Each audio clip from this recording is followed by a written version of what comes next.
Hello friends, good evening. स्वागत है आप सबका शिव कृपा क्लासेज पर। मैं महेश सर आप सबका स्वागत करता हूं।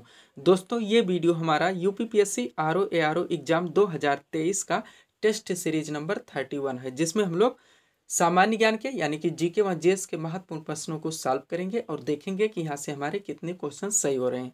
दोस्तों, ये सारे टेस्ट सीरीज हमारे आपके UPPSC RO ARO prelims exam के संभावित प्रश्नों पे बनाए जा रहे हैं। तो दोस्तों, आप लोग इन्हें कॉन्सेंट्रेट होकर सॉल्व करें। क्वेश्चंस कम सही होने पर पुनः टेस्ट सीरीज का रिवीजन करें, ताकि होने वाली यूपीपीएससी आरओ एआरओ प्रीलिम्स परीक्षा के लिए आप लोग पूर्ण रूप से प्रिपेयर रहें। तो चलिए दोस्तों, ज़्यादा समय न लेते हुए हम लोग टेस्ट सीरीज नंबर 31 को सॉल्व करना शुरू करते हैं। दोस्तों, हमारा पहला क्वेश्चन है वेरी वेरी इंपॉर्टेंट क्वेश्चन है दोस्तों, निम्न में से किस समिति ने त्रिस्तरीय पंचायती राज का सुझाव दिया था? तो इसका सही आंसर होगा दोस्तों, त्रिस्तरीय पंचायती राज का सुझाव देने वाले हैं बलवंत राय मेहता समिति, यानी कि विकल्प नंबर ये यहाँ पे हमारा सही आंसर होगा। इसके बारे में दोस्तों हम लोग डीपली बात करेंगे, ताकि इससे संबंधित कोई भी क्वेश्चन हमारे मिस ना हो। ध्यान दीजिएगा दोस्तों, महत्वपूर्ण नोट है हमारा। दोस्तों, भारत में त्रिस्तरीय पंचायती राज प्रणाली का प्रस्ताव बलवंत राय मेहता समिति द्वारा दिया गया था, जो कि हमारा आंसर है।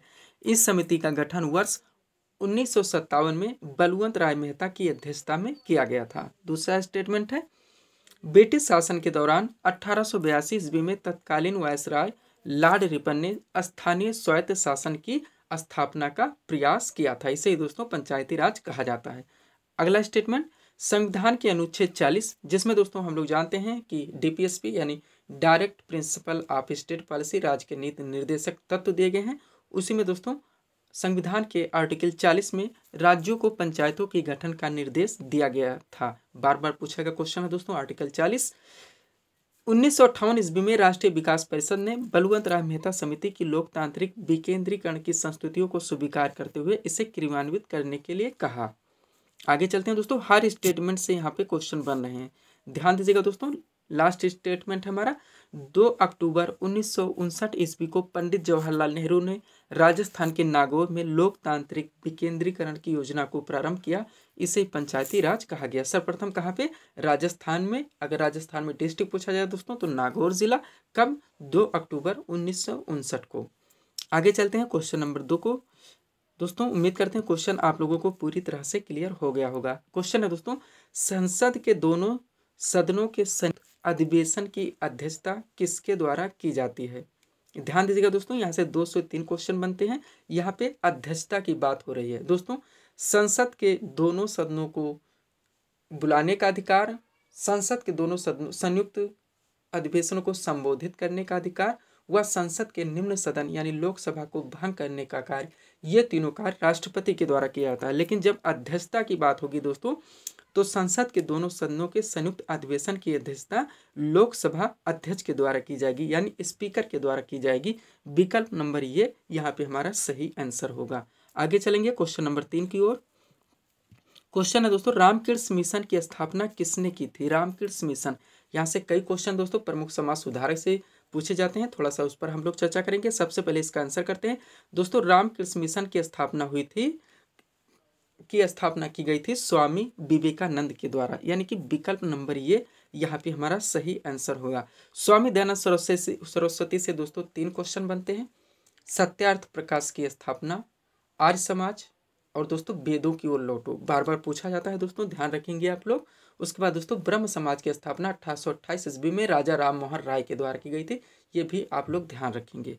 तो यहाँ पे हमारा आंसर आया है दोस्तों, रामकृष्ण मिशन की स्थापना किसने की थी? स्वामी विवेकानंद ने। थोड़ा सा इसके बारे में और चर्चा करेंगे दोस्तों, ताकि ये क्वेश्चन पूरी तरह से क्लियर हो सके। ध्यान दीजिएगा, रामकृष्ण मिशन की स्थापना स्वामी विवेकानंद ने 1897 ईस्वी में की थी। अगर ईस्वी पूछा जाता है दोस्तों समय, तो आप लोग ध्यान रखेंगे इस मिशन का नाम रामकृष्ण परमहंस के नाम पर रखा गया था। आगे चलेंगे हम लोग। अगला क्वेश्चन है दोस्तों, वायुमंडल की किस परत में मौसम संबंधी घटनाएं घटित होती हैं?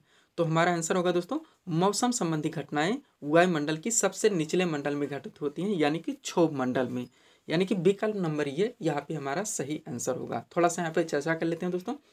क्षोभ मंडल वायुमंडल का सबसे निचली मंडल है।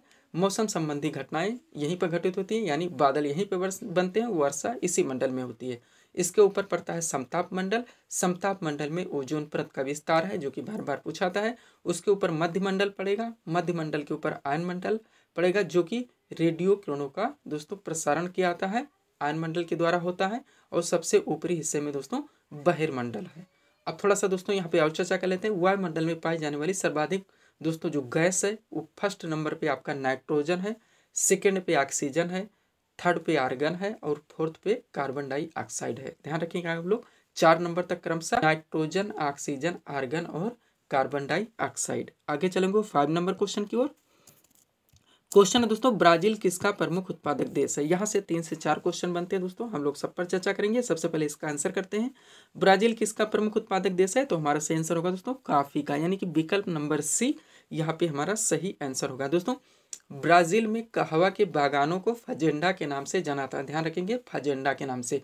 उसके बाद दोस्तों ब्राजील में एक सैंटोस नाम का बंदरगाह है जो कि विश्व विख्यात है कहवा बंदरगाह के नाम से, या काफी पत्तन या कहवा निर्यात बंदरगाह के नाम से सैंटोस बंदरगाह।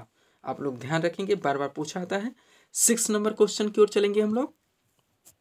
हीमोग्लोबिन का कार्य है, बिल्कुल फैक्चुअल क्वेश्चन है दोस्तों, जनरल साइंस का। इसका आंसर होगा ऑक्सीजन ले जाना या ऑक्सीजन का परिवहन करना। अगला क्वेश्चन देखेंगे 7 नंबर क्वेश्चन, रक्त का थक्का किस विटामिन की कमी के कारण नहीं बनता है, तो इसका सही आंसर होगा दोस्तों विटामिन के। थोड़ा सा यहाँ पे चर्चा करेंगे दोस्तों। क्वेश्चन ऐसे भी पूछाता है कि हीमोफीलिया रोग से ग्रसित व्यक्ति में कौन से विटामिन की कमी होती है, तो विटामिन के।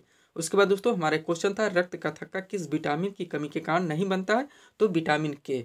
और जब रक्त का थक्का दोस्तों पूछा था कि नहीं खून का बहना, जब हीमोफीलिया रोग से ग्रसित व्यक्ति में खून का बहना बंद नहीं होता जो कि उसका लक्षण है, ये भी किस विटामिन की कमी से होता है, तो विटामिन के। यानी विटामिन के की कमी से हीमोफीलिया रोग से ग्रसित व्यक्ति में विटामिन के की कमी होती है। और हीमोफीलिया रोग से ग्रसित व्यक्ति में रक्त का थक्का नहीं जमता है, और रक्त का थक्का न जमने के कारण खून का बहना बंद नहीं होता है। आगे चलेंगे 8 नंबर क्वेश्चन की ओर। क्वेश्चन है दोस्तों, प्रेशर कुकर में खाना जल्दी पकता है, क्योंकि आप लोग भी दोस्तों इसका आंसर जानते होंगे, बिल्कुल कॉमन सेंस का है, इजी क्वेश्चन है। तो इसका सही आंसर होगा दोस्तों प्रेशर कुकर के अंदर दाब बढ़ने से पानी का क्वथनांक बढ़ जाता है, यानी कि विकल्प नंबर बी यहाँ पे हमारा सही आंसर होगा। 9 नंबर क्वेश्चन देखेंगे हम लोग, मानव विकास सूचकांक यानी कि HDI ह्यूमन डेवलपमेंट इंडेक्स में शामिल किए जाते हैं, तो कौन कौन से चीज दोस्तों डायग्राम लिए जाते हैं। इसमें जीवन प्रत्याशा यानी कि जीवन जीने की आशा भी ली जाती है, शिक्षा का स्तर और प्रति व्यक्ति आय, ये तीनों शामिल करके HDI निकाला जाता है। तो हमारा सही आंसर होगा विकल्प नंबर डी उपरोक्त सभी। आगे चलेंगे क्वेश्चन नंबर 10 की ओर। मिश्रित अर्थव्यवस्था का अर्थ होता है ये हमें बताना दोस्तों, तो थोड़ा सा यहाँ पे बात कर लेते हैं। भारत भी एक मिश्रित अर्थव्यवस्था का उदाहरण है। इसका मतलब यह है दोस्तों कि यहाँ पर भी सार्वजनिक यानी पब्लिक व प्राइवेट सेक्टर के दोस्तों वर्क देखने को मिलते हैं, चाहे वो हमारे हॉस्पिटल्स हों, स्कूल हो, इंडस्ट्रीज हो, जहाँ पे दोस्तों पब्लिक व प्राइवेट दोनों सेक्टर वर्क कर रहे होते हैं, इसे हम लोग मिश्रित अर्थव्यवस्था के रूप में मानते हैं। तो हमारा आंसर बनेगा सार्वजनिक एवं निजी क्षेत्र का सह अस्तित्व, यानी कि विकल्प नंबर ये यहाँ पे हमारा सही आंसर होगा। और भारत भी मिश्रित अर्थव्यवस्था का उदाहरण है, बार बार पूछा जाता है। सब्सक्राइब करें दोस्तों आप हमारे चैनल शिव कृपा क्लासेज को इसी तरह के वीडियोस के लिए। 11 नंबर क्वेश्चन देखेंगे हम लोग। क्वेश्चन है दोस्तों 49वीं समानांतर रेखा किन 2 देशों को अलग करती है, बार बार पूछा गया क्वेश्चन है दोस्तों, ध्यान रखिएगा। जितने अक्षांशीय दोस्तों मेन और देशांतरीय हैं जो कि हम लोग दोस्तों पढ़ते चले आए हैं, उन सभी को दोस्तों हम लोग टेस्ट सीरीज के जरिए कवर करेंगे धीरे धीरे। तो यहाँ पे क्वेश्चन दोस्तों 49वीं समानांतर रेखा किन 2 देशों को अलग करती है, तो हमारा सही आंसर होगा संयुक्त राज्य अमेरिका एवं कनाडा को, यानी कि विकल्प नंबर सी यहाँ पे हमारा सही आंसर होगा। थोड़ा सा एक आ गया है दोस्तों विकल्प, इसकी भी बात कर लेते हैं। उत्तर कोरिया एवं दक्षिण कोरिया दोस्तों 38वीं समानांतर रेखा अलग करती है, ध्यान रखेंगे। अगला चलेंगे 12 नंबर क्वेश्चन की ओर। क्वेश्चन है दोस्तों नरम दल और गरम दल के बीच फूट कहाँ और किस वर्ष में पड़ी थी, ये हमें बताना है। नरम दल और गरम दल के बीच फूट कहाँ और किस वर्ष में पड़ी थी, तो इसका सही आंसर होगा 1907 में कांग्रेस के सूरत अधिवेशन में, ध्यान रखेंगे दोस्तों इसमें भी। और दोस्तों जहाँ पे हुआ था कहाँ पे, सूरत में। अब यहाँ पे थोड़ा सा इसका डीपली बात करेंगे दोस्तों, ध्यान दीजिएगा, महत्वपूर्ण फैक्ट है हमारा दोस्तों। नरम दल और गरम दल के बीच फूट वर्ष 1907 में कांग्रेस के सूरत अधिवेशन में पड़ी थी, जो कि हमारा आंसर है। इस अधिवेशन की अध्यक्षता अगर पूछी जाए तो डॉक्टर रास बिहारी घोष ने की थी। आगे दोस्तों जो कि बार बार पूछा था, वर्ष 1916 के लखनऊ, कहाँ के लखनऊ अधिवेशन में तिलक और एनी बेसेंट के प्रयासों से यह दोनों दल पुनः एक हुए। कांग्रेस के इस अधिवेशन की अध्यक्षता अंबिकाचरण मजूमदार ने की थी। तो ध्यान रखेंगे दोस्तों, कांग्रेस यानी कि 1916 का जो कांग्रेस का दोस्तों लखनऊ में अधिवेशन हुआ, वहाँ पे तिलक व एनी बेसेंट के प्रयासों से दोनों दल यानी कि नरम दल और गरम दल पुनः एक हुए और इस अधिवेशन की अध्यक्षता अंबिकाचरण मजूमदार ने की थी। तो ये थे दोस्तों हमारे आज के इस वीडियोस के MCQs, जिसको हम लोगों ने यहाँ पे सॉल्व किए हैं। उम्मीद है दोस्तों आप सभी लोगों ने सॉल्व किए होंगे और देखे होंगे कि यहाँ से आपके कितने क्वेश्चन सही हो रहे हैं। तो दोस्तों इसी तरह के वीडियोस के लिए आप हमारे चैनल शिव कृपा क्लासेस से जुड़ें व चैनल को सब्सक्राइब करें ताकि हमारे द्वारा दिए जाने वाले सभी वीडियोस आप क्रम से सबसे पहले देख सकें। तो मिलते हैं दोस्तों हम नेक्स्ट टेस्ट सीरीज के साथ। Thanks for watching.